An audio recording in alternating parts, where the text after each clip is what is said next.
जय हिंद दोस्तों। स्वागत है आपका अपने यूट्यूब चैनल एग्री जर्नी में। तो दोस्तों आज हम आपसे बात करने वाले हैं जो 2013 का आरएएचयू और एससीडीओ का पेपर है 2013 का। तो प्रीवियस ईयर के पेपर के बारे में आपसे बात करने वाले हैं। प्रीवियस ईयर के पेपर सॉल्व करने वाले, जैसा कि आपको पता है कि आरएचयू और जो आपकी वैकेंसी निकली आरएचयू की और एससीडीओ की, आपको पता है पीबी की ऑफिशियल वेबसाइट पर। तो आपको पता है कि भाई आपकी एग्ज़ाम डेट कब है। तो आपको पता है भाई 24 से 27 अप्रैल के बीच आपके जो एग्ज़ाम हैं अप्रैल में, वो आपके आरएचयू और एससीडीओ के एग्ज़ाम होने वाले।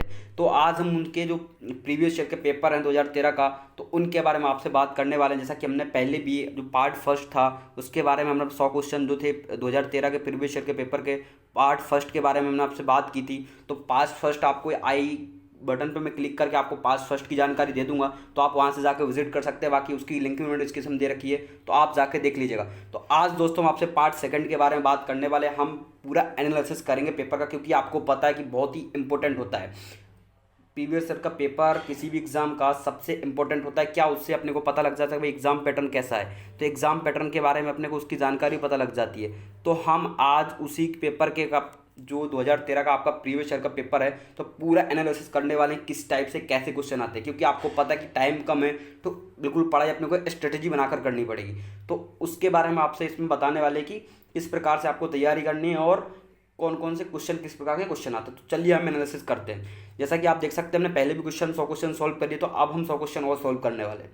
तो आप देख सकते हैं सबसे पहला आपका क्वेश्चन है, टी मॉस्किटो बग एक गंभीर नासी जीव है। मतलब T mosquito bug is serious paste of. तो ऑप्शन आपके सामने ये रहे चाय की। तो जो वो पूछ रहा है कि टी मॉस्किटो एक बग है, तो ये किसकी गंभीर बीमारी है, मतलब किसका गंभीर नासी कीट है या जीव है। तो आप देख सकते हैं टी, कोकोनट, कैशियोनट या कॉफ़ी। तो किसका है ये, तो चाय, नारियल, काजू या कॉफ़ी का। इसका सही आंसर है आपका सी, टी मस्कीटो एक गंभीर जीव है किसका, काजू का। ये बहुत ही भयंकर जो है नासी जीव है। ये काजू को बहुत नुकसान पहुंचाता है, जो कि इसके आपको फल जो ऊपर वाले दिखते हैं, इसको अधिकतर नुकसान ये उसी को पहुंचाता है। आपको जो फल दिखते हैं काजू के लगे रहते हैं, तो उनको सब अधिकतर नुकसान पहुंचाता है ये काजू को। तो ये आपका टी मस्कीटो बहुत इंपॉर्टेंट क्वेश्चन है, इसको ध्यान रखिएगा। चलिए बात करते हैं नेक्स्ट क्वेश्चन के बारे में। तो आप देख सकते हैं क्वेश्चन नंबर 102 आपका क्या बोल रहा है, what is optimum time of harvesting is cashew nut. मतलब पूछ रहा है काजू की तुड़ाई के लिए उचित समय कौन सा है। तो आप देख सकते हैं जनवरी से फरवरी, मार्च से अप्रैल, जून से जुलाई या सितंबर से अक्टूबर। तो ये आपके सामने ऑप्शन है। तो वो पूछ रहा है भाई काजू की तुड़ाई के लिए उचित टेम्परेचर जो है, उचित समय कौन सा है काजू की तुड़ाई के लिए। तो इसका सही आंसर है आपका बी, मार्च से अप्रैल आपकी काजू की तुड़ाई के लिए बहुत ही बेहतर टाइम है। इसका आंसर आपका क्या है, बी। जो काजू की तुड़ाई के लिए सबसे बेहतरीन समय आपका मार्च से अप्रैल होता है। तो अब हम बात करते हैं नेक्स्ट क्वेश्चन के बारे में। तो आप देख सकते हैं इसमें पूछा है भाई क्या लगातार क्वेश्चन नारियल की दिख रहा है आपको, आप नीचे भी क्वेश्चन आपको दिख रहा होगा नारियल का। तो नारियल की लक्ष्य गंगा, आप देख सकते हैं नारियल की लक्ष्य गंगा किस्म के बीज संकरण से विकसित किया। मतलब जो लक्ष्य गंगा एक किस्म है उसके बीज हैं वो कौन सी क्रॉस से विकसित किएगा। आप देख सकते हैं लक्ष्य Ganga variety of coconut is developed throat crossed between. तो आप देख सकते हैं एलो इंटू सी ओ डी, इनके क्रॉस से तैयार की गई है। एल ओ जी डी के क्रॉस से तैयार की गई है, या पूरा देख सकते हैं डॉवार्फ वैरायटी है। तो इनने पूछा है किसके संकरण से जो है वो किस में है जो विकसित की गई हैं। तो आप ये देख सकते हैं इसका सही आंसर आपका जो है L O G D, L O G B, ये आपका इसका सही आंसर है। मतलब एल ओ जी बी की जो किस इससे विकसित की गई है संकर किस, ये लक्ष्य गंगा। ठीक है, तो आपका इसका सही आंसर बी है। विशेष ध्यान रखिए क्वेश्चन, बट ये इतना इंपॉर्टेंट नहीं है क्वेश्चन। आप क्वेश्चन नंबर 104 की हम बात करें तो आप देख सकते हैं नारियल कुल का पौधा है, नारियल कौन से कुल का पौधा है। तो आप देख सकते हैं पल्मी, कैमिलिएशी, एस्टरकुलिएशी या रूबिएशी। तो उन्हें पूछा है नारियल कौन से कुल का पौधा है। तो आपको पता है भाई नारियल का सही आंसर क्या, पल्मी। पल्मी को दोस्तों अपन और क्या बोलते हैं, पल्मी को बोलते हैं एरेकेशी, एरेकेशी परिवार में आता है। काजू भी अपना एरेकेशी परिवार में आता है। ठीक है, तो ये जो पाम हो गया अपना, पाम हो गया और पाम ऑयल बनता है ना, तो पाम हो गया, तो इसलिए ने पाल्मी ऐसा लिखा हुआ। तो पल्मी को दोस्तों एरेकेशी परिवार ही बोलते हैं। तो अपना नारियल एरेकेशी फैमिली में आता है, यानी पल्मी में आता है। तो इसका आपका सही आंसर क्या रहेगा, ए इसका आपका सही आंसर है। ठीक है, ये बेसिक क्वेश्चन है हॉर्टिकल्चर के। ठीक है, अब हम बात करते हैं नेक्स्ट क्वेश्चन के बारे में। तो आप ये देख सकते हैं क्वेश्चन नंबर 105 है नारियल की बोनी किस्म है। इन्होंने बोनी किस्म की बात की, डॉवार्फ वैरायटी ऑफ कोकोनट। तो आप देख सकते हैं Ganga Bondam, Laccadive, ordinary, W C T या ई सी टी, ये किस्मों के इन्होंने नाम दे रखे हैं। तो गंगा ने पूछा नारियल की कौन सी ड्वार्फ वेराइटी है। तो आप इसका सही आंसर है आपका ए, यानी गंगा, जो इसका आंसर दिख रहा है गंगा बोंडम, ये आपको दिख रहा होगा गंगा बोंडम इसका सही आंसर है। इसका सही आंसर आपका ए है, गंगा बोंडम जो है नारियल की ड्वार्फ वेराइटी है। ठीक है, ये भी मोस्ट इंपोर्टेंट क्वेश्चन है, याद रखिएगा इस क्वेश्चन को। ठीक है, क्वेश्चन नंबर 106 क्या बोल रहा है, गुलाब की कौन सी स्पीसीज सुगंधित तेल की अधिक प्राप्ति हेतु उगाई जाती है। वो पूछ रहा है गुलाब की ऐसी कौन सी वैरायटी है जो अधिक सुगंधित तेल के लिए उगाई जाती है, मतलब सबसे ज़्यादा तेल प्राप्त होता है गुलाब से। तो आप देख सकते हैं ऑप्शन दे रखे, रोजा इंडिका, रोजा मल्टीफ्लोरा, रोजा डेमेसिना, रोजा गिलिका। आपको आंसर पता लग गया होगा इसका आंसर क्या है। इसका आंसर है आपका सी, रोजा डेमेसिना। रोजा डेमेसिना है जो इसमें जो है सबसे अधिक तेल प्राप्त होता है रोजा डेमेसिना में। इस कितने परसेंट, 0.05% रोजा डेमेसिना में अपने को तेल प्राप्त होता है। ये इसके 106 का सही आंसर है आपका, रोजा डेमेसिना। ठीक है, क्वेश्चन नंबर अगर हम बात करें क्वेश्चन नंबर 107 की, तो आप देख सकते हैं उत्तरीय भारतीय दशाओं में गुलाब में कलिकायन करने का उचित समय कौन सा है। उत्तरीय दशाओं में यानी what is the ideal temperature of budding in rose under north Indian condition. आप देख सकते हैं सितंबर से अक्टूबर, जनवरी से फरवरी, मार्च से अप्रैल या जून से जुलाई।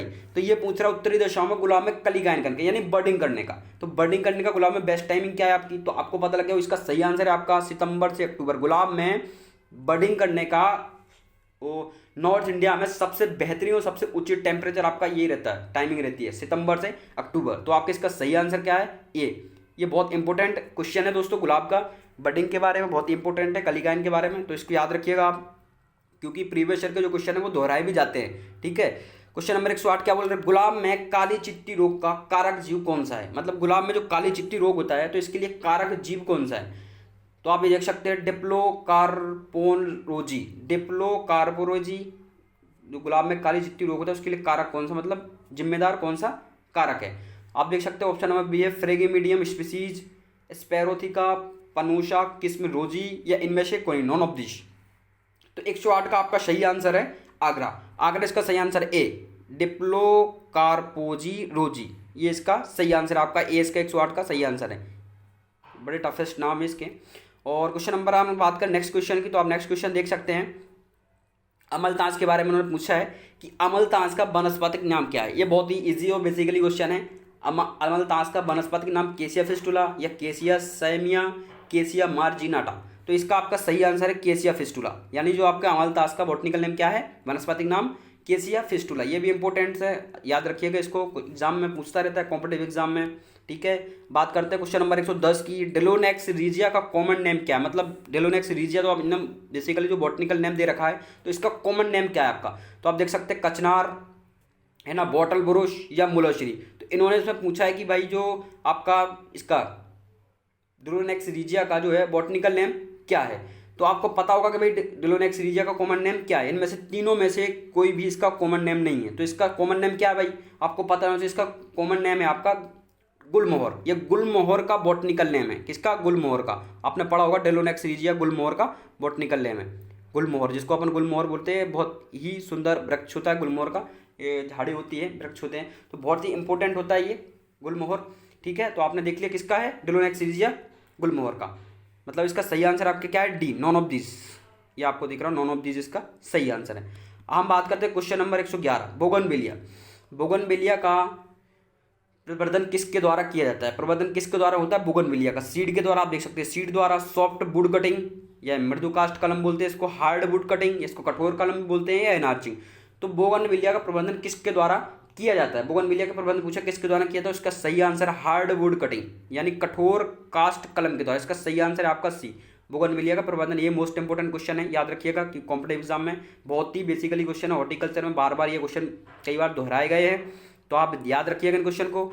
लॉन विकसित करने की सबसे शीघ्र विधि, मतलब जो आपकी हरियाली लॉन होती है उसको विकसित करने के लिए कौन सी विधि सबसे सबसे जल्दी जो है आपकी लॉन तैयार होगी। तो इन्हें पूछ सकता है बीजों के द्वारा, डिबलिंग द्वारा, टर्फिंग द्वारा, या अब आप देख सकते हैं टर्फ ब्लास्टिंग। तो इन्होंने ये ऑप्शन दे रखे आपके साथ कि इन किन किन के द्वारा जो है आपकी लॉन जल्दी तैयार हो जाएगी। तो इन्होंने ऑप्शन दे सकते हैं। तो आप इसका सही आंसर आप बताएं, इसका सही आंसर क्या, बहुत इजीली आंसर है, आपसे पूछ रहा हूँ मैं, आप इसका सही आंसर बताएं। बहुत ईजी क्वेश्चन है ये, हॉर्टिकल्चर का सबसे ईजी क्वेश्चन है, ये भी ईजी पार्ट है ये। तो आप बताएं इसका सही आंसर क्या होगा। मैं आपसे पूछ रहा हूँ, मेरे को तो पता है इसका सही आंसर क्या है ना। तो आप बताएं सबसे इजी आंसर इसका क्या है। तो मैं आपको बता सकता हूँ इसका सही आंसर है टर्फिंग। आप लोगों ने पहले जवाब दे दिया होगा, तो इसका सही आंसर आपका सी यानी टर्फिंग। टर्फिंग इसका 112 नंबर क्वेश्चन, इसका सही आंसर है आपका लोन लगाने की सबसे शीघ्रतम विधि है आपकी टर्फिंग। कितने टाइम में आपकी लोन तैयार हो जाती है? तो लोन आपकी 15 से 30 दिन में आपकी लोन तैयार हो जाती है ना। लगाने के आपके 15 से 30 दिन में सबसे शीघ्रतम विधि है लोन तैयार करने की। 15 से 30 दिन में आपकी लोन तैयार हो जाती है। तो जो आपको पता भाई टर्फिंग विधि किसको है, एक 3 इंच की आपकी क्या लेते हैं, पट्टी लेते हैं, 3 इंच की पट्टी टाइप की लेते हैं, उसको फिर अपने अच्छे से दबाते हैं मिट्टी में, पट्टियों टाइप की 3 इंच की मोटी पट्टियाँ, उनको फिर पानी रोकते हैं, उनको कटाई करते हैं। तो ये टाइल्स टाइप की होती है, आपने टाइल्स देखी ना, सेम वैसी घास की पट्टियाँ होती हैं। तो ये होती है टर्फिंग। इसको क्विकेस्ट मेथड भी बोलते हैं, मतलब बहुत जल्दी फास्टली ग्रो करती है। तो ये आपका इसका सही आंसर सी है टर्फिंग मेथड। बहुत ही घास बहुत जल्दी तैयार हो जाती है। ठीक है, अब बात करते हैं क्वेश्चन नंबर 113। निम्न में से कौन सा ऑटम क्वीन भी जाना जाता है? किसको ऑटम क्वीन के नाम से जाना जाता है? What which of the following is also called autumn king? Rose, chrysanthemum यानी गुलदाउदी, मैरीगोल्ड यानी गेंदा और गेंडेवल्स। तो किसको ऑटम क्वीन कहा जाता है? मोस्ट इंपोर्टेंट क्वेश्चन है ये। जो आपकी फूल्स की वैरायटी है उनकी भी एक मुख्य वैरायटी आप याद कीजिएगा। तो ये इसका आपका 113 का सही आंसर है क्वेश्चन नंबर बी यानी क्राइसेंथेमम। क्राइसेंथेमम की एक किस्म भी है ऑटम क्वीन। तो इसका आपका सही आंसर क्या है? क्वेश्चन नंबर बी का 113 का आपका सही आंसर है बी यानी ऑटम क्वीन जो किस्म है वो गुलदाउदी की बहुत ही बेहतरीन किस्म है गुलदाउदी की। तो इसका आपका सही आंसर है गुलदाउदी। ठीक है, अब बात करते हैं नेक्स्ट क्वेश्चन के बारे में। तो आप देख सकते हैं गुलदाउदी एक है, उन्होंने पूछा है क्राइसेंथेमम इस प्लांट। तो क्राइसेंथेमम जो प्लांट है वो क्या है? तो आप देख सकते हैं अल्प प्रकाशकालीन पौधा है, शॉर्ट डे प्लांट है या लॉन्ग डे प्लांट है या डे न्यूट्रल प्लांट है या नॉन ऑफ दिस। तो क्या है क्राइसेंथेमम? तो क्राइसेंथेमम जो आपका एक अल्प प्रकाशकालीन पौधा है, मतलब शॉर्ट डे प्लांट है आपका, शॉर्ट डे प्लांट। तो इसका आपका सही आंसर क्या है? क्वेश्चन नंबर ये इसका सही आंसर है। याद रखिएगा, बहुत इंपॉर्टेंट क्वेश्चन है, बेसिक, बहुत बेसिक। कितने ज़्यादा क्वेश्चन पूछे जाते हैं एग्जाम में, तो ये बहुत बेसिक क्वेश्चन है गुलदाउदी का, यानी अल्पकालीन पौधा है। अब अल्पकालीन पौधा है गुलदाउदी यानी क्राइसेंथेमम। तो याद रखिएगा क्वेश्चन तो, क्योंकि प्रीवियस ईयर के क्वेश्चन बार बार दोहराए जाते हैं। मैं ये बात आपसे फिर बोल रहा हूँ। क्वेश्चन नंबर 115 की हम बात करें आपसे, तो 1 हेक्टेयर में पौधा लगाने हेतु गेंदे के कितने बीज की आवश्यकता होती है? अगर हम 1 हेक्टेयर में गेंदा लगाते हैं यानी मैरीगोल्ड को लगाते हैं, तो 1 हेक्टेयर के एक बीज तैयार करते हैं, पौध जैसे नर्सरी तैयार करते हैं। तो 1 हेक्टेयर की अगर अपने को पौध तैयार करनी है तो कितनी बीज की आवश्यकता अपने को लगेगी मैरीगोल्ड की? तो इसका आपको पता लग गया वो कितना लगेगी, 1 से 1.5 किलोग्राम। वैसे बेसिकली 1 से 1.5 किलोग्राम लगती है, बट इसमें ऑप्शन में 1 से 1.5 नहीं दिया, तो आप क्या चूज करेंगे? 1.0 से 1.25 किलोग्राम। तो इसका आपका सही आंसर क्या है? बी यानी गेंदे की जो पौध रोपण करते हैं तो उसके लिए 1 से 1.5 किलोग्राम आपका बीज लगता है नर्सरी तैयार करने के लिए। तो आपका 115 नंबर क्वेश्चन ये हो गया। हम बात करते हैं क्वेश्चन नंबर 116 के बारे में। Botanical name of French marigold. ये आप देख सकते हैं लगातार क्वेश्चन, अगर फूलों के बारे में बात हुई तो लगातार फूलों के बारे में, नारियल के बारे में लगातार भाई 3 से 4 क्वेश्चन आ रहे होंगे। तो वही क्रम पूरा दोहराया जा रहा है। तो जो फ्रेंच गेंदे का वानस्पतिक नाम आपका क्या है फ्रेंच गेंदे का? तो आपको पता होगा टेजिस्टस इरेक्टा, टेजिस्टस माइनुटा, टेजिस्टस पेटुला, टेजिस्टस टेन्यूफोलिया। तो आप आंसर समझ गए होंगे इसका क्या है। टेजिस्टस पेटुला आपका इसका सही आंसर है, यानी सी आपका इसका सही आंसर है। फ्रेंच गेंदे का जो वानस्पतिक नाम क्या है आपका? टेजिस्टस पेटुला, ये इसका सही आंसर है। ठीक है, अब हम आपसे बात करते हैं क्वेश्चन नंबर 117। मैरीगोल्ड कुल का सदस्य है। मैरीगोल्ड जो आपका है यानी ग्रैंडियोलस कौन से फैमिली से संबंधित है? इसकी फैमिली कौन सी है मैरीगोल्ड की? तो आप देख सकते हैं क्वेश्चन नंबर ऑप्शन ये मैंने पूछा है लेथेरेसी, कंपोजिटी, लिलिएसी और एरिडिएसी। अब आप क्या सोच रहे हैं, कई लोगों ने क्या लगा कंपोजिटी, बट इसका आंसर कंपोजिटी नहीं, क्योंकि अधिकतर फूल कंपोजिटी में आते हैं। फूल्स वाले जो फ्लावर होते हैं वो अधिकतर क्या कंपोजिटी में आते हैं, बट ग्रैंडियोलस है तो ये जो है कंपोजिटी में नहीं आता, ये इरिडिगेसी में आता है। तो इसका सही आंसर आपका क्या है? वैसे ध्यान रखें इस क्वेश्चन को, क्योंकि बहुत से लोग इस क्वेश्चन को गलत करते होंगे। इरिडिएसी इसका सही आंसर है आपका 117 नंबर क्वेश्चन का। इरिडिएसी मतलब ग्रैंडियोलस कौन सी इरिडिएसी फैमिली से संबंधित रखता है। ठीक है, अब बात करते हैं नेक्स्ट क्वेश्चन की। तो गार्डनिंग की कौन सी शैली को देखने पर प्राकृतिक प्रभाव की अनुभूति होती है? मतलब ऐसा लगता है कि गार्डन की एक शैली होती है, आपको पता है गार्डन की शैलियाँ होती हैं, है ना। तो गार्डनिंग की जो शैली, अनौपचारिक शैली, औपचारिक शैली, तो गार्डन की एक शैली होती है तैयार करने की, तो उनके बारे में ये बात कर रहा है। तो मतलब ऐसी कौन सी शैली है गार्डनिंग की जिससे देखने पर गार्डनिंग को क्या लगता है कि भाई ये बहुत प्राकृतिक, मतलब नेचुरली फील आता है अपने को, तो ये इसकी बात कर रहा है। तो ऐसी कौन सी शैली है भाई, आप बताओ। ऐसी कौन सी शैली है जो गार्डन तैयार करने की नेचुरल शैली की बात कर रहा है, नेचुरल जैसी अपने को फीलिंग आती है भाई कि बहुत अच्छा लगता है भाई, बहुत अच्छी शैली है, तो इसके बारे में ये बात कर रहा है आपसे। तो आप हम बताएं। तो जो गार्डनिंग की है आप देख सकते हैं, इन्होंने ऑप्शन दे रखे हैं, औपचारिक, अनौपचारिक, स्वतंत्रता और उपरोक्त में से सभी, मतलब फॉर्मल, इनफॉर्मल, फ्री और ऑल ऑफ दिस।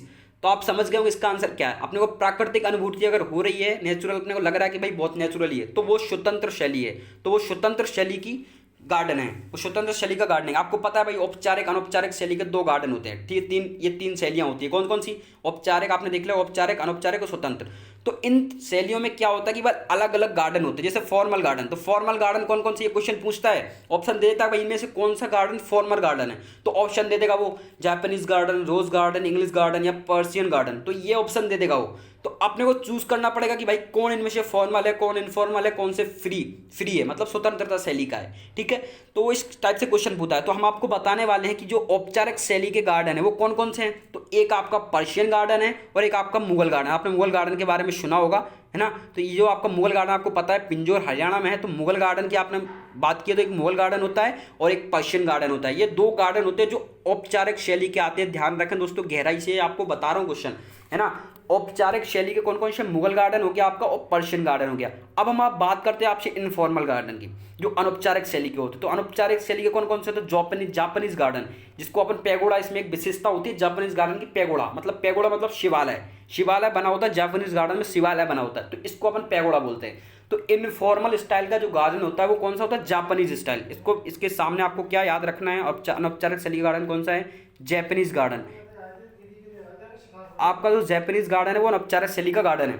हम बात करें स्वतंत्र शैली गार्डन की, तो स्वतंत्रता शैली से आपका कौन कौन सा गार्डन है, रोज गार्डन हो गया, इंग्लिश गार्डन हो गया और लाल बाग, ये स्वतंत्रता शैली के गार्डन। तो वही जो आपकी ये रोज गार्डन है और इंग्लिश गार्डन है और लाल बाग है, तो इनमें फीलिंग ऐसी आती है कि भाई ये प्राकृतिक शैली के गार्डन है। तो ये इन्हें क्वेश्चन पूछा है। तो अब आपको समझ में आ गया कि इसका सही आंसर आपका सी है, यानी स्वतंत्रता शैली के जो आपके ये गार्डन है, ठीक है।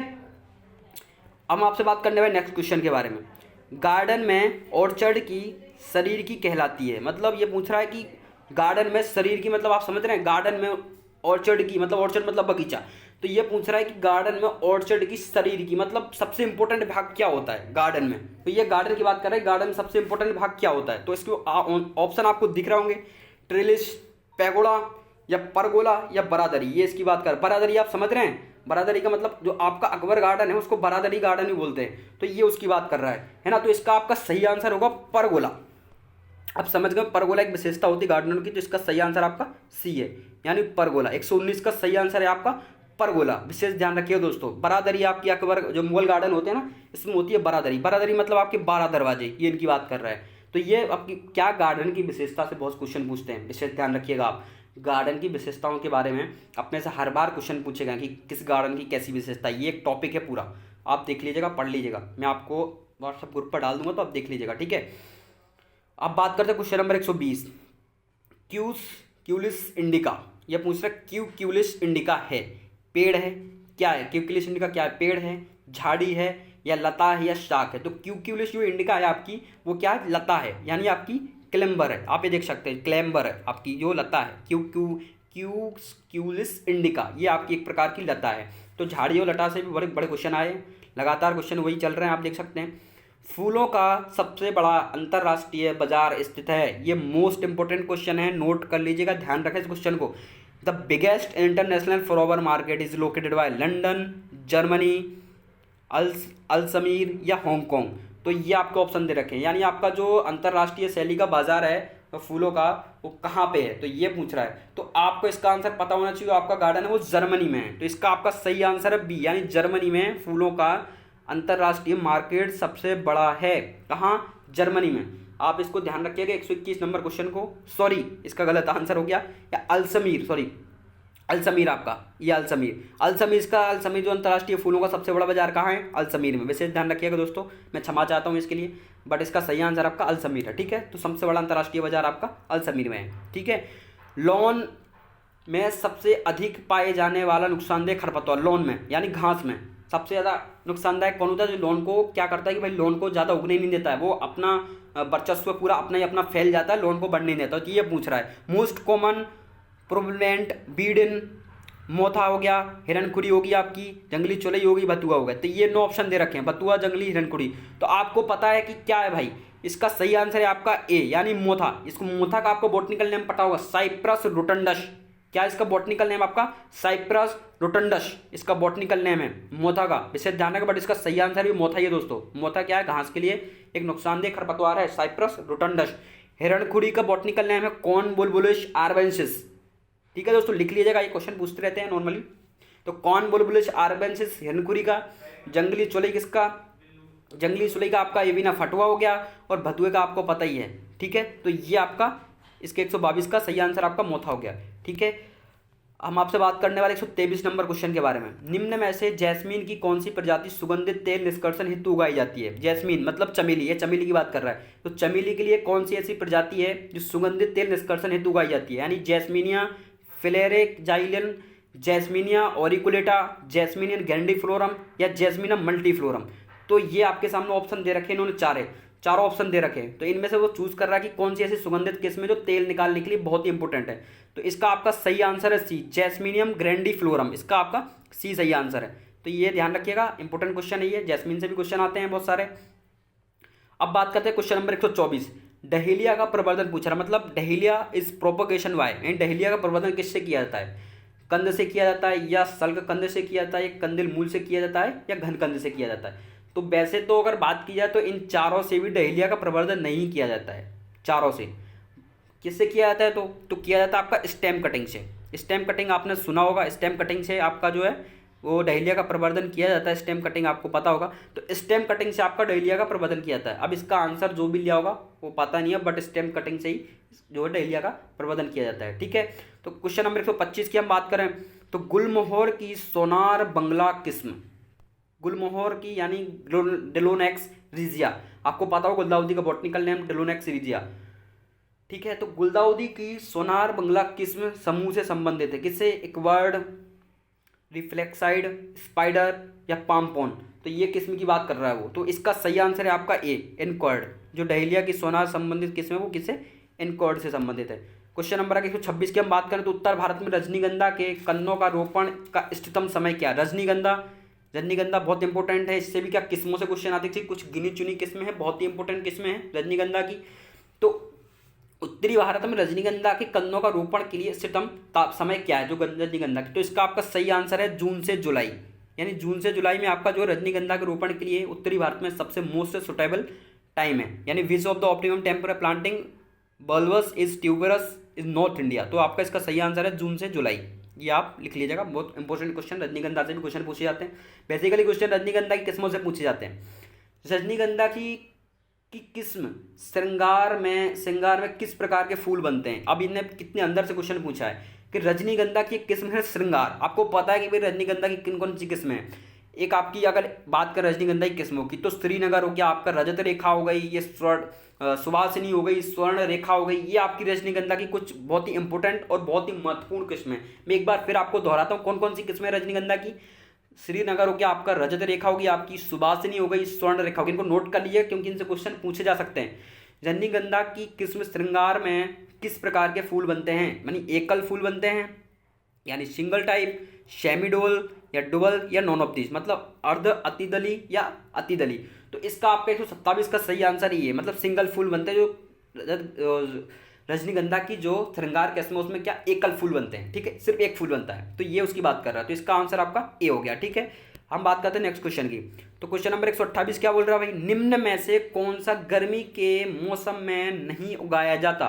तो ये फूल की बात कर रहा है, गर्मी के मौसम में कौन सा फूल नहीं उगाया जाता है। ठीक है, तो कोचिया आपको पता है भाई, जो कोचिया है ये तो बरसात या ग्रीष्म के जो उसमें उगाया जाता है। तो आपका ये ऑप्शन जो 128 का है तो ये तो आपका गया। ठीक है, तो कोचिया आपको पता है भाई कब उगाया जाता है, बरसात या ग्रीष्म में। ठीक है, अब ये वो बालसम की बात कर रहा है। अब ये बालसम की बात करें तो बालसम भी आपका बरसात या ग्रीष्म में आपका बालसम उगाया जाता है। तो ये भी आपका जो है ऑप्शन गया।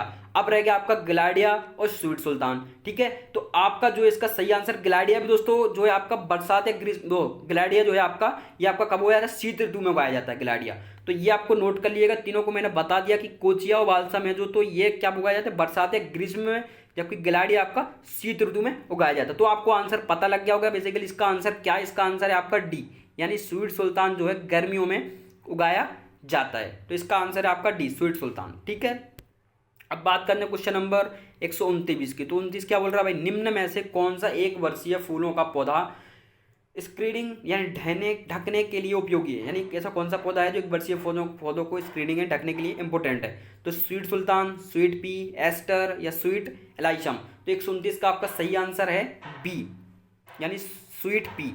स्वीट पी जो आपका है वो पौधा है, तो ये एक वर्षीय पौधों को ढकने के लिए विशिष्ट इंपॉर्टेंट है। अगर स्वीट पी का आपसे कोई बॉटनिकल नेम पूछे कि स्वीट पी का बॉटनिकल नेम क्या है, तो आपको क्या बोलना है, लेथाइरस एडोरेटस। क्या बोलना है, लेथाइरस एडोरेटस। एडोरेटस कैसे लिखते हैं, एडोरेटस ऐसे लिखते हैं, एडोरेटस।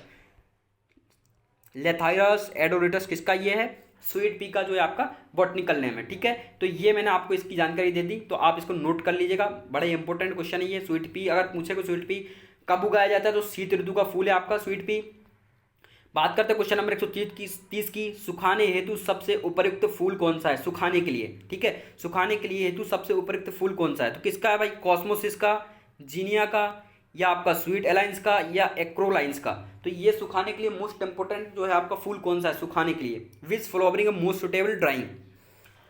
तो आपके सामने ऑप्शन ये रहे, तो आपका कौन सा इसका सही आंसर है, इसका सही आंसर है आपका डी नंबर आपका इसका सही आंसर है, यानी एक्रोक्लाइनम। ये आपका सुखाने के लिए मोस्ट इंपोर्टेंट जो है माना जाता है। ठीक है, क्वेश्चन नंबर 31 क्या बोल रहा है भाई, विश्व में कट फ्लावर का सबसे बड़ा उत्पादक देश कौन सा है। मोस्ट इंपोर्टेंट और वेरी वेरी मोस्ट इंपोर्टेंट, मैं आपको फिर एक बार बता दे रहा हूँ, बहुत मोस्ट इंपोर्टेंट क्वेश्चन है ये।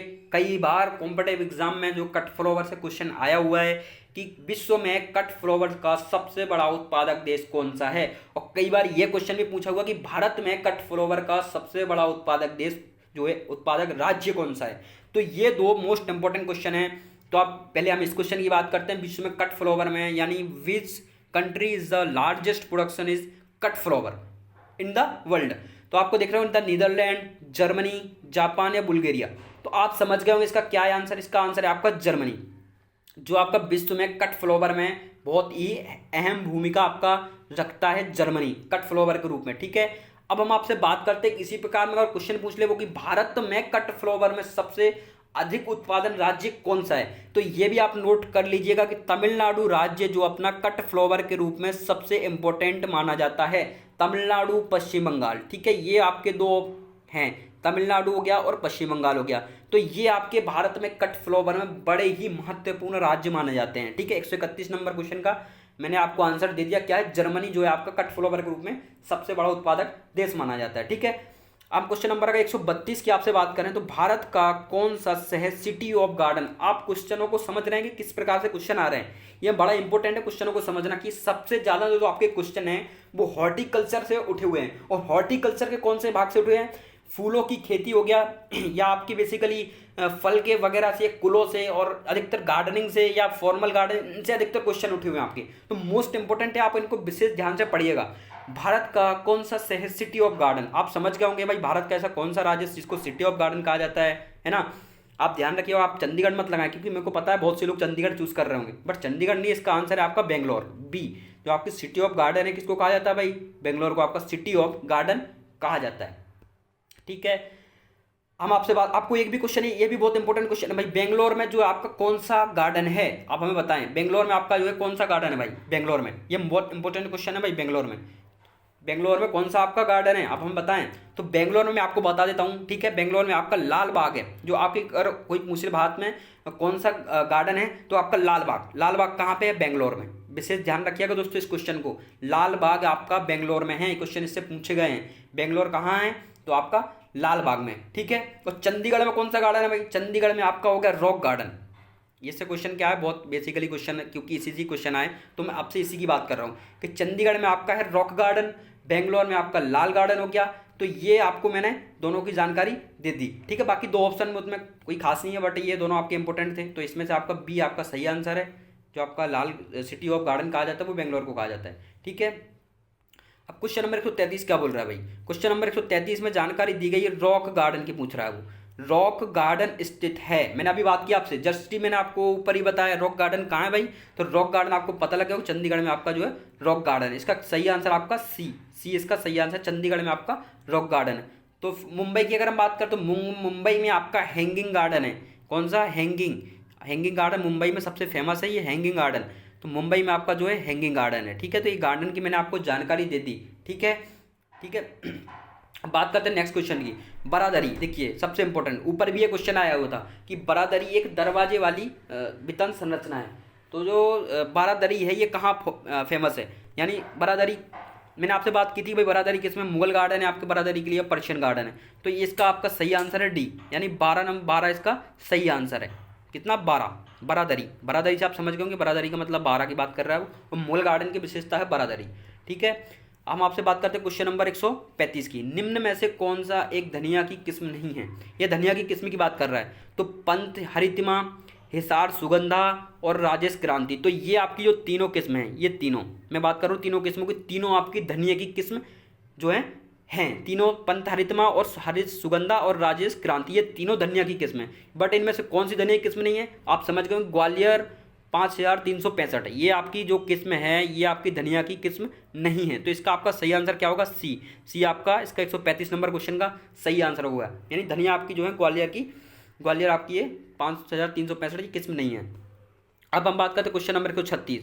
जीरे की बुवाई का उचित समय निम्न में से कौन सा है? तो जीरे की बुवाई के लिए जो आपका है वो सबसे उचित समय कौन सा है? Which of the following is ideal sowing time of cumin. मतलब ये जीरे के लिए, जीरे को इंग्लिश में क्या बोलते हैं? क्यूमिन बोलते हैं। ठीक है, तो इनकी टाइमिंग पूछ रहा है, जीरे की बुवाई के लिए उचित टाइमिंग क्या है? यानी मध्य सितंबर से मध्य अक्टूबर, या मध्य अक्टूबर से मध्य नवंबर, या मध्य नवंबर से मध्य दिसंबर, या उपरोक्त में से शब्द, यानी ऑल ऑफ दिस। तो इसका आपका सही आंसर क्या है? 136 का आपका सही आंसर है बी, यानी मध्य अक्टूबर से मध्य नवंबर आपका जीरे की बुवाई के लिए मोस्ट सुटेबल टाइमिंग रहती है जीरे की बुवाई के लिए। ठीक है, हम आपसे बात करते हैं क्वेश्चन नंबर 137। सिंचित फसल हेतु धनिया का इष्टतम बीज दर क्या होती है? सिंचित क्षेत्र के लिए अगर धनिया की बीज दर क्या होती है? अगर अपने को सिंचित क्षेत्र में धनिया को बोना है तो उसके लिए बीज दर क्या रखनी पड़ेगी? यानी which is the optimum seed rate of coriandrum under irrigation condition. तो 5 से 6 किलोग्राम प्रति हेक्टेयर, 10 से 12 किलोग्राम प्रति हेक्टेयर, या 15 से 20 किलोग्राम प्रति हेक्टेयर, या 20 से 25 किलोग्राम प्रति हेक्टेयर। तो अब आपको पता लग गया होगा इसके सही आंसर क्या है। यानी 10 से 12 किलोग्राम प्रति हेक्टेयर आपकी धनिया की बुवाई के लिए मोस्ट सुटेबल बीज जो किलोग्राम प्रति हेक्टेयर लगता है 10 से 12 किलोग्राम। तो इसका आपका सही आंसर है प्रति हेक्टेयर। इसका सही आंसर है आपका बी, यानी धनिया का जो इष्टतम बीज दर होती है, सिंचित क्षेत्रों की बात कर रहा है, असिंचित क्षेत्रों की जो है वो थोड़ी ज़्यादा होती है सीड रेट, है ना। तो ये आपकी सिंचित क्षेत्रों की बात कर रहा है, तो 10 से 12 किलोग्राम प्रति हेक्टेयर जो है आपकी सिंचित क्षेत्रों के लिए बीज दर है। वैसे ध्यान रखिएगा क्वेश्चन को, मोस्ट इंपोर्टेंट क्वेश्चन है ये भी। अब बात करते हैं क्वेश्चन नंबर 138। सुप्रभा एवं सुगंधा किस्में हैं। जो सुप्रभा और सुगंधा किस्में हैं तो ये किसकी किस्में हैं? यानी हल्दी, जिसको अपन ट्यूरमिक्स बोलते हैं, हल्दी, अदरक या जिंजीवर या काली मिर्च जिसको ब्लैक पेपर बोलते हैं, नॉन ऑफ दिस। तो इन्हें पूछा सुप्रभा और सुगंधा किसकी किस्में हैं, तो आपको पता लग गया होगा सुगंधा से कि किसकी किस्में हैं, अदरक की किस्में, ना कि हल्दी की। हमको पता है कि आप लोग हल्दी पे गए होगे, बट आपके सुगंधा और सुप्रभा किस्में ये किसकी है? जिंजीवर यानी अदरक की किस्में हैं। याद रखिएगा, मोस्ट इंपोर्टेंट क्वेश्चन है, हॉर्टिकल्चर का बड़ा ही मोस्ट इंपोर्टेंट क्वेश्चन है ये, सुप्रभा और सुगंधा किसकी किस्में हैं। ठीक है, तो ये आपकी अदरक की किस्में हैं, ध्यान रखिएगा इस क्वेश्चन को। ठीक है, मेथी की इष्टतम बीज दर क्या होती है? मेथी यानी which is the optimum seed rate of fenugreek, यानी इसको मेथी को फेनिक्यूग्रिक बोलते हैं। तो ये 10 से 15 किलोग्राम प्रति हेक्टेयर, 20 से 25 किलोग्राम प्रति हेक्टेयर, या 30 से 40 किलोग्राम प्रति हेक्टेयर, या इनमें से कोई नहीं।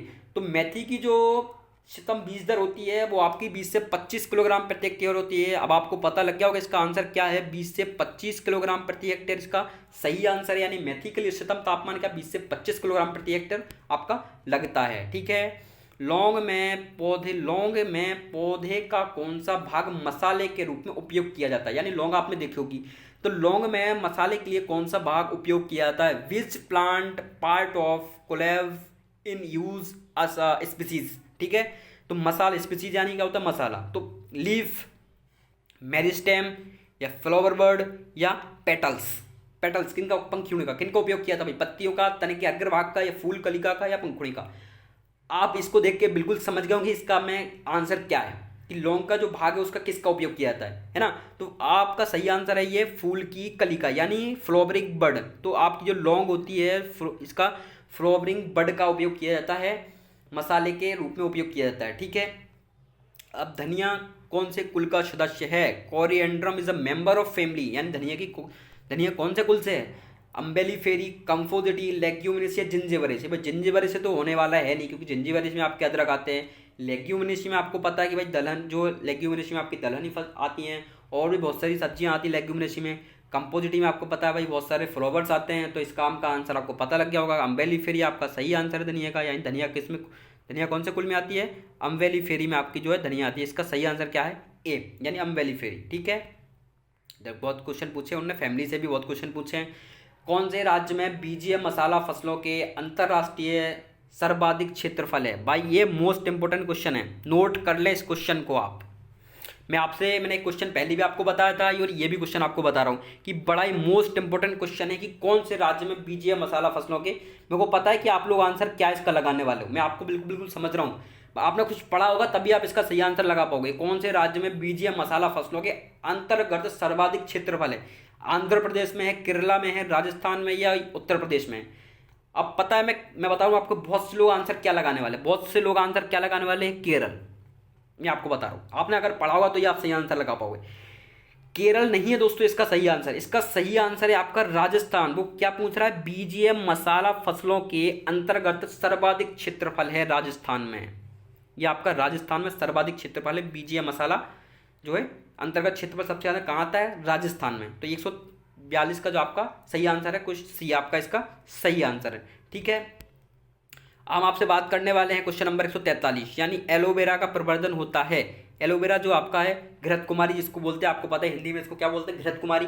तो एलोवेरा का प्रवर्धन, यानी aloe vera is a propagated thoughts, मतलब किससे इसको प्रवर्धन किया जाता? सीड द्वारा, बडिंग द्वारा, सकट द्वारा या रनर द्वारा? तो अंतर्भूस्तारी, भूस्तारी, कलिकायन और बीज। तो किसके द्वारा जो है एलोवेरा का प्रवर्धन किया जाता है? आप लोग बताएं। इसका सही आंसर है आपका सी, अंतर्भूस्तारी यानी सकट्स के द्वारा जो है इसको क्या किया था भाई? प्रोपोगेशन किया था किसके? अंतर्भूस्तारी यानी सकट्स के द्वारा जो है इसका प्रोपोगेशन किया जाता है एलोवेरा का। इसको घृत कुमारी बोलते हैं, विशेष ध्यान रखिएगा दोस्तों। हिंदी में भी वो कई बार लिख देता है घृत कुमारी क्या है, तो आप इंग्लिश में भी देख लीजिएगा। लेमन ग्रास में तेल का निष्कर्ष किया जाता है। लेमन ग्रास, आपको पता है लेमन ग्रास में तेल का निष्कर्ष, यानी तेल कैसे निकाला था? लेमन ग्रास से। लेमन ग्रास आपको पता है घास टाइप की है लेमन ग्रास। तो पूछा जड़ों से निकाला जाता है, पत्तियों से निकाला जाता है या फूलों से, या इनमें से कोई नहीं? तो आप लोगों को आपको पता है कि भाई जो लेमन ग्रास का तेल है ये किससे निकाला जाता है? ये निकाला जाता है आपका पत्तियों से, क्योंकि तेल तो भाई पत्तियों से ही निकाला जाता है लेमन ग्रास का। 144 का इसका आपका बी सही आंसर है, यानी लीप्स जो इसका है, इसका सही आंसर है लीप्स। नोट कर लीजिएगा इस क्वेश्चन को। हम बात करते हैं क्वेश्चन नंबर 145 की। तो इसमें इसने क्या पूछा भाई? इसने पूछा है कि भाई इस सब गोल के भार के आधार पर भूसी बीज का अनुपात होता है। अब मैं आपको बताऊं कि ये सब गोल क्या है। तो एक प्रकार की जैसे धूप घास होती है, उसी प्रकार से ये भी एक टाइप की घास टाइप की होती है, जो कुछ सुखा के इसको भूसी टाइप का अपन बकरियां बहुत चाव से खाती है इस सब गोल को। तो ये इसकी बात कर रहा है कि भूसी और बीज का अनुपात क्या होता है इस सब गोल का? 25 से 75, 25 अनुपात 75, 50 अनुपात 50 या 50 अनुपात 75 या नॉन ऑफ दिस। तो आपका इसका सही आंसर क्या है? 25 × 75 इसका सही आंसर है। ये बहुत ही गहराई से पूछा हुआ क्वेश्चन है इस सब गोल का, और ये बहुत इंपॉर्टेंट क्वेश्चन तो है, बट उतना ये क्वेश्चन आते हैं बड़ी कॉम्पिटेटिव एग्जाम में, बड़ी टिपिकली क्वेश्चन है ये, बड़ा गहराई वाला क्वेश्चन है ये। ठीक है, क्वेश्चन नंबर 146 की हम आपसे बात करें तो कौन से पौधे की पत्तियां स्वाद में मीठी होती हैं? Leaves of which part has sweetest, यानी कौन सी किसकी पत्तियां जो है मीठी होती हैं? तो ये गूगल आपको पता है ये एक प्रकार की औषधि है। गूगल अपन कई बार उपयोग करते हैं भाई गूगल का गाँव में, एक काले काले टाइप की होती है। तो ये गूगल होती है। तुलसी जिसको अपन ओसीमम बोलते हैं, ठीक है, स्टीबिया, और आपकी होगी मीठी नीम। तो मीठी नीम तो आपको समझ में आएगा कि इसका उपयोग तो अपन नहीं करने वाले, ठीक है। तो मीठी नीम नहीं करेंगे, गूगल का भी नहीं करेंगे, तुलसी का भी नहीं करेंगे, तो अब बचा क्या? स्टीबिया। तो आपका इसका आंसर क्या है भाई? स्टीबिया इसका सही आंसर है। इसका सही आंसर अब क्या है? स्टीबिया। यानी स्टीबिया की जो पत्ती होती हैं उनका उपयोग स्वाद में मीठे बनाने के लिए किया जाता है। यानी कई जगह भाई इससे क्या है, थोड़ी थोड़ी शक्कर भी हल्की फुल्की बनाई जाती है, जो कि पत्तियां क्योंकि मीठी होती है, शक्कर की मात्रा इसमें पत्तियों में ज़्यादा होती है। तो आपको ये भी मोस्ट इंपोर्टेंट क्वेश्चन याद रखिएगा, क्वेश्चन को पूछ लेते हैं कभी कभी। स्टीबिया जो है आपका स्वाद में मीठी होती है, ठीक है, पत्तियां। ये क्वेश्चन आपका अफीम से है, ये भी बड़ा मोस्ट इंपोर्टेंट क्वेश्चन है अफीम से। कई बार पूछा हुआ ये क्वेश्चन, बहुत ही इंपॉर्टेंट, बड़े महत्वपूर्ण क्वेश्चन है कि अफीम की फसल से अफीम के कच्चे माल की उपज कितनी प्राप्त होती है, यानी अफीम का जो फसल अपने को प्राप्त होती है उससे जो कच्चा माल मिलता है तो वो कितने कितने कितने मतलब कितनी प्राप्त होती है उपज जो कच्चे माल की, 20 से 30 किलोग्राम, 50 से 60 किलोग्राम, या 100 से 125 किलोग्राम, या 150 से 200 किलोग्राम, तो कितनी प्राप्त होती है। आप लोग बताएं, वैसे इसका आंसर मेरे को पता है, मैं आपको बता दूं, इसका सही आंसर है बी, 50 से 60 किलोग्राम जो है इससे अपने को कच्चा माल प्राप्त होता है। किससे? 50 से 60 किलोग्राम। इसका सही आंसर है आपका बी, आपका इसका सही आंसर है 50 से 60 किलोग्राम जो है आपका अपने को इससे मिलता है, यानी प्राप्त होता है कच्चे माल का। ठीक है, अब हम आपसे बात करने वाले हैं हवादाब विधि के लिए, यानी हवादाब यानी air layering. Air layering is a suitable of propagation, यानी आम में जो हवाई दाब होती है एक प्रवर्धन की एक विधि होती है भाई। ये कई प्रकार की होती है, आपके नार्चिंग के बारे में आपने सुना होगा, एयर लेयरिंग भी आपने सुना होगा, और आपने टिश्यू कल्चर भी सुना होगा जिसका उपयोग पपीते में किया जाता है, तो नार्चिंग का उपयोग आम में किया जाता है। इसी प्रकार की एक विधि है भाई प्रवर्धन की कि हवादाब यानी एयर लेयरिंग। इसमें हिंदी इंग्लिश में भी पढ़ लीजिएगा, आपको समझ में आ जाएगा। हवादाब थोड़ी टिपिकली है बट इंग्लिश में आपने पढ़ा होगा। एयर लेयरिंग यानी हवादाब के प्रवर्धन के लिए उपयोगी है। क्या है? आम, लीची, अंगूर या आंवला। तो आपका आप समझ गए होंगे इसका सही आंसर क्या है, क्योंकि इसका सही आंसर है आपका लीची। लीची आपका सही आंसर है किसका? प्रवर्धन। क्योंकि अंगूर में तो आपको पता है प्रवर्धन की सख्त तना कलम का उपयोग किया जाता है। किसमें? अंगूर में। ठीक है, अंगूर में आपके प्रवर्धन के लिए सख्त तना कलम का उपयोग किया जाता है। आम में नार्चिंग वगैरह का भी उपयोग किया जाता है। आम में 2-3 विधियां हैं जो कि प्रवर्धन की बड़ी इंपॉर्टेंट है, नार्चिंग इनमें सबसे इंपॉर्टेंट है। तो लीची का अगर हम बात करें तो हेयर लेयरिंग का उपयोग किया जाता है लीची में, जो कि प्रवर्धन के लिए सबसे इंपॉर्टेंट, ये भी इंपॉर्टेंट क्वेश्चन है आपका कि लीची में। तो हवादाब यानी एयर लेयरिंग किस में उपयोग किया था? लीची में। आप ध्यान रखिएगा इस क्वेश्चन को। ठीक है, 149 क्वेश्चन क्या बोल रहा है? अफीम में मृदुल रोमिल आसिता रोग के छिड़काव से नियंत्रण किया जाता है। तो क्या किया जाता है? रोडिमिल, बबोस्टीन, कैप्टान या कर्बरिल। या अफीम में छिड़काव की दवाई की बात कर रहा है कि कौन सी इसमें जो है रोग नियंत्रित अपने नियंत्रित किया जा सकता है, दवाइयों के नाम दे रखे हैं इन्होंने। तो आपका इसका 149 क्वेश्चन का सही आंसर है आपका रोडेमिल। तो रोडेमिल का उपयोग किया जाता है मृदुल आशिता रोग के लिए, अफीम में रोकने के लिए। किसका? रोडेमिल का उपयोग किया जाता है, यानी आपका सही आंसर ए, इसका सही आंसर है रोडेमिल। क्वेश्चन नंबर 150, निम्न में से कौन सी तना वाली सब्जी है? ये तो बहुत इंपॉर्टेंट और बेसिक क्वेश्चन है। कौन सी तना वाली सब्जी है? तो आप समझ गए होंगे, गाजर, गांठ गोभी या सकजम या चुकंदर। तो इनमें से तने वाली उसने सब्जी पूछी है, कैरोट, कोलकोल, ट्यूलिप और बीट रूट। तो आप समझ गए होंगे इसमें तने वाली सब्जी जो आपकी है गांठ गोभी है, जिसको अपन कोल बोलते हैं, यानी गांठ गोभी आपकी जो है तने वाली सब्जी है। तो ये आपको जो है 15 क्वेश्चन मैंने आपको करवा दिए हैं। अब पार्ट 3 में जो है मैं आपको जो बचे हुए 50 क्वेश्चन है वो आपको करवाऊंगा, क्योंकि आप भी ज़्यादा नहीं, क्योंकि बहुत सारे क्वेश्चन हो गए, इनको अपने को याद भी रखना, उनके बारे में पढ़ना भी है। बाकी आप लगे रहें, क्वेश्चन प्रैक्टिस करते रहें। ठीक है, क्योंकि बहुत ही इंपॉर्टेंट है, आपके एग्जाम डेट पास में ही नज़दीक है, तो आप इनको लगे रहें, क्वेश्चन प्रैक्टिस करते रहें। ठीक है, और मैं आपके लिए ऐसी सीरीज से लाता रहूँगा। और भी क्वेश्चन है अपने पास, बहुत सारे क्वेश्चन है, तो वो मैं आपके लिए क्वेश्चन लाता रहूँगा। ठीक है, और अगर चैनल पर नए हैं तो प्लीज़ उसको सब्सक्राइब कर लीजिएगा, क्योंकि बड़ी मेहनत लगती है। दोस्तों को ये सेशन शेयर भी कर दीजिएगा आप। मिलते हैं नेक्स्ट वीडियो के साथ। लिंक मैंने इंस्टाग्राम की डिस्क्रिप्शन में दे रखी है, तो आप लिंक पे क्लिक करके देख लीजिएगा। ठीक है, मिलते हैं नेक्स्ट वीडियो में। जय हिंद, जय भारत दोस्तों।